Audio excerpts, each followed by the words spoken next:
I've recently bought a bunch of Thousand Suns models, a couple of which are sorcerers. Now, these magic dudes are absolutely dripping in detail, so I thought today we'd bring out the oils and get nice and oiled up. Now, the focus of this video is going to be the process I follow to mix, apply, and then remove an oil wash, and end up with a pretty swanky looking sorcerer. I'll also be covering a bunch of other techniques that I've used, so let's get right into it. To begin with, we've got to base him, and to do that I had to play around with a few pieces of cork to see what matched his vibe, because I really wanted him raised a little bit so he could really point out on the battlefield where he wanted his troops to go. Anyway, with the cork and him stuck down, I applied some of Vallejo's Earth, which is a really versatile basing material and something that I like to use on most of my models. Now, with the base sorted, he's ready for a prime. For this, I blasted him with some of Vallejo's Grey through the airbrush. I prefer to use an airbrush to apply a prime as it allows me to have a little bit more control over the placement of the prime, as well as allowing me to avoid cooking one spot with a rattle can. Now, with the basing all done and the priming done, it's time to get into actually painting. So to begin with, we'll tackle his robes and cloak. For this, we're going to be using two colours, Vallejo's Hull Red and Flat Red. For the initial base coat, we'll apply the Hull Red. Now, before applying additional layers, it's important to note what we're actually trying to achieve with each layer. To help simulate the way that light interacts with the cloth, we'll aim to leave Hull Red in the shadowed areas and then make use of the Flat Red to highlight. We use this to cover most of the cloth and leave a little bit of the base coat of the Hull Red visible in any of the major shadowed areas. We then follow this for subsequent layers, slowly increasing the amount of Flat Red mixed in with the Hull Red until we're finally left with Flat Red. In a couple of instances, you can see a clear distinction between the layers. This isn't really an issue, as we can go back in with a thinned down version of the previous layer to blend them together. When you get to the final layer of just Flat Red, you can continue to push the highlights higher by working in something like a lighter tone, like a brighter red, or something like an ice yellow. In this case, and to showcase what's possible with just two colours, we'll keep as is. Next up, his white cloth. Now, I've always struggled painting white, but I've discovered the best way to paint white is to actually not paint white at all. In this case, we'll be using two colours, Vallejo's Steel Grey and Vallejo's Off-White, and we'll be using a very similar approach to what we did with the previous step, layering. To begin, apply a base of Steel Grey on all of the cloth. We'll then mix in a small amount of Off-White and apply the first layer. Much the same as the red cloak, our aim with each layer is to paint less and less of the cloth, focusing on the exposed areas that would be hit by the light. For each subsequent layer, we're mixing in more and more off-white. When I got to the pure off-white, I used this to highlight the edges of the cloth. I didn't want to go overboard with the off-white as I wanted to keep the cloth a somewhat magical bluey white, as opposed to just being pure white. Final piece of cloth we need to tackle on Mr. Magic is the inside of his cloak, which we'll be painting with a sand khaki type colour. And again, just like the two other cloth colours we've just painted, we'll be making use of mixing and layering. For this cloth, we'll be using Vallejo's Khaki and Bone White. To begin, apply a base of khaki, and just like the previous step, with each layer work in more and more of the Bone White until you're left with just Bone White. Mixing and layering, as I hope you can see, is a really effective way to build up colour transitions on models and helps to create a believable separation of shadow and light. Now, with all that cloth done and dusted, it's time to tackle his armour. Vallejo have recently come out with their new True Metallics range, which has a bunch of sets dedicated to specific colours. One of these, the Sapphire Blue line, contains 4 metallic blue paints, and I feel they're perfect for painting Thousand Suns. Now, you can see me applying the Sapphire Blue, which we'll use as a base for all of the armour. Now, after that's dried, we'll mix the base with the light in a 1-to-1 mix, which we'll then be using as a zenithal to highlight the exposed sections of the armour that would be naturally reflecting the light. As he's mostly covered in cloth though, this doesn't take too long and we're ready to move on to the gold. Now, for the gold, I use Vallejo's Glorious Gold, and I try to be as careful as I can, but it's not the end of the world if there's a little bit of spillage, as we can come back in later with some Sapphire Blue at a later stage. For any of the prominent sections of gold, like his big hat, the scarab on his chest, or his staff, I like to make it pop a little bit more, so I highlight it with some Vallejo's Gold.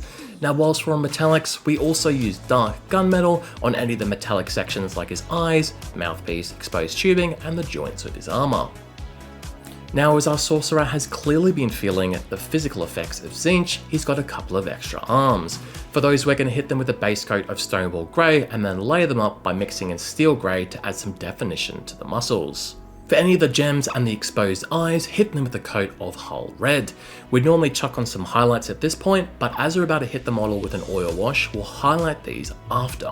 Now we're ready to go in and hit the model with an oil wash. Now you might be thinking, what about the little fires on his back? Have no fear, we'll tackle those after the oil wash.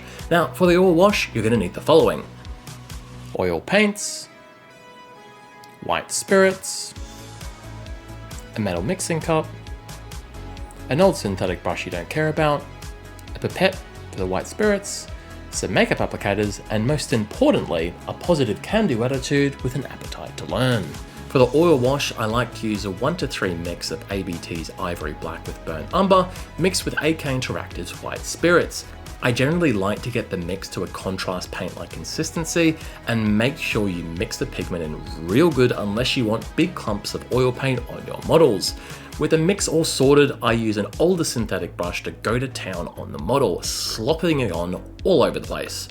After giving the model a good bath with the oil wash, we'll leave him for 30 minutes. After the time has elapsed, we'll come back in with some makeup sponges and applicators to take off any of the excess oil wash. For things that you want to keep nice and clean, which for me include the pieces of cloth, feel free to chuck the applicators into some white spirits, as this will pull off more of the wash. After taking all the wash that we want to off, bam! Really happy with how he's looking. Now, the main difference between an oil and an acrylic wash is that oils take a long time to cure, meaning that it has a lot of working time, unlike acrylics, which typically start to dry within seconds. Now, because of this, we can leave the wash on for a period of time and then come back in and remove any excess, reducing the need to highlight as you would typically do with an acrylic wash. The drying time is very much the double-edged sword though.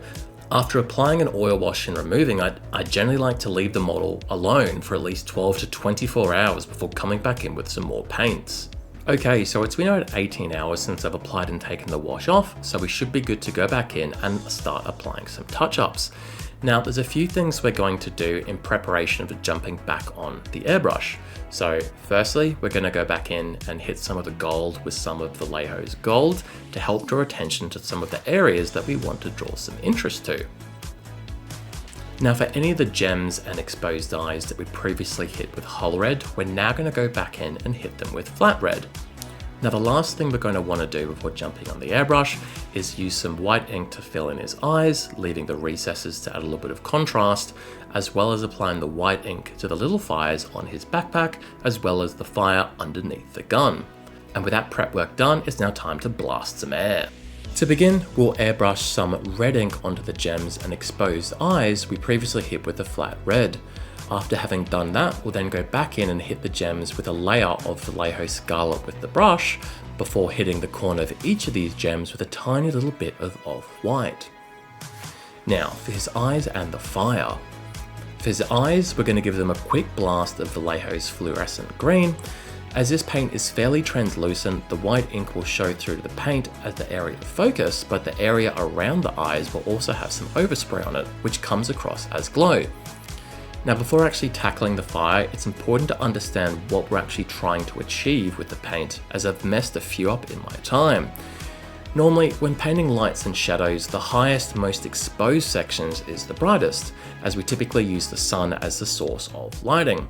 For fires though, they are obviously the source of their own light, so we'll be starting at the center of the fire as the brightest and then reduce the vibrancy the further away we get.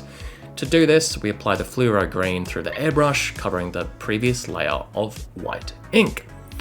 Like the eyes, a bit of overspray is fine, as it'll function as light bounce on the surrounding bits of the model. Currently though, it's all one tone, and to fix this, we'll use some green ink again through the airbrush, focusing on the areas further away from the center of the fire, as well as hitting more of the surrounding model, again to add some further light bounce. As a final touch, we'll go in and airbrush a tiny bit of violet ink to the tops of the smoke to really enhance the idea of dissipating heat. And that's pretty much the model done. All we've got to go in is do the base. So first, for the base we'll chuck down some of Vallejo's earth onto the sand and some of Vallejo's dark blue grey onto the rocks. We'll then hit the sand with some Agrax Earthshade and the rocks with some Nuln Oil. After the wash has dried, we'll go in with the dry brush of earth to the sand and Stonewall Grey to the rocks. We'll then add some Plague Brown to the sand, covering less than the previous layer. Before giving the model a gloss, we'll add some cute little desert plants from Gamer Grass, but with that, the Thousand Sun Sorcerer is complete. I've really enjoyed painting this model, and it was very much a case of trusting the process. Adding in shadows and depth with the oil so late into the piece had me doubting how the model would turn out, but that's just the way of miniature painting, and I've really got to focus on trusting the vision you see for the model. But that's it for the video. I hope you've enjoyed watching, and I hope you have a fantastic day.